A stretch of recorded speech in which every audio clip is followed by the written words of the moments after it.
এখন অন্তর্বর্তীকালীন সরকার আমরা যখন দেখি যে আমাদের আন্দোলনকে সফল করার জন্য বা দাবি জানানোর কিছু কাঠামোগত প্রক্রিয়া রয়েছে। প্রথমত হচ্ছে নির্দিষ্ট যিনি কর্তৃপক্ষ রয়েছে, নির্দিষ্ট কর্তৃপক্ষকে অ্যাপ্রোচ করতে হয়। নির্দিষ্ট কর্তৃপক্ষ যদি সেটা না শুনে তখন সেটা নিয়ে আমরা স্মারকলিপি আকারে দিতে পারি। এখন আপনি যদি প্রথমেই আপনি রাজপথ দখল করেন, প্রথমেই মাথায় রাখতে হবে প্রথমেই টেবিল টক যদি না হয় তারপরে হচ্ছে স্ট্রিট টক।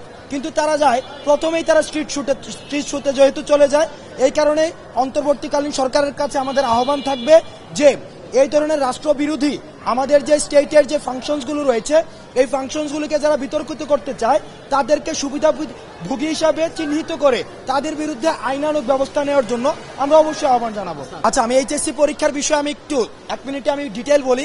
এইচএসসি পরীক্ষার্থীদের কিন্তু অনেকদিন আন্দোলন করছিল তারা, এবং তারা লাস্ট 3 দিন আমরা তাদেরকে টিএসসিতে ডেকেছিলাম এবং বৈষম্য বিরোধী ছাত্র আন্দোলনের প্রতিনিধি তাদের সাথে কথা বলেছিল যে তোমরা রাস্তা দখল করে কোনো ধরনের আন্দোলন করে আমাদের এই যে স্বাভাবিক যে পরিস্থিতির সৃষ্টি হচ্ছে সেটাকে বিঘ্নিত করার প্রয়োজন নেই, সেটি নিয়ে আমরা কথা বলবো।